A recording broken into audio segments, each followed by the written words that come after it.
in today's tutorial, I'm going to show you how to change your preferred name or nickname on AOL. So this should hopefully be a pretty straightforward process, guys. And without further ado, let's go ahead and jump straight into it. Now all you have to do is select your user account name at the top of the AOL mail bar right here. Select account info.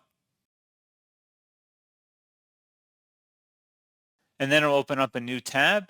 And you can go ahead and select where it says update personal details. And you can select your nickname you want to change it to, as well as your name if you want to update it, and select Save Changes, and that's all you have to do. So pretty straightforward process, guys, and as always, thank you for watching. I do hope that was able to help you out, and I do look forward to catching you all in the next tutorial. Goodbye.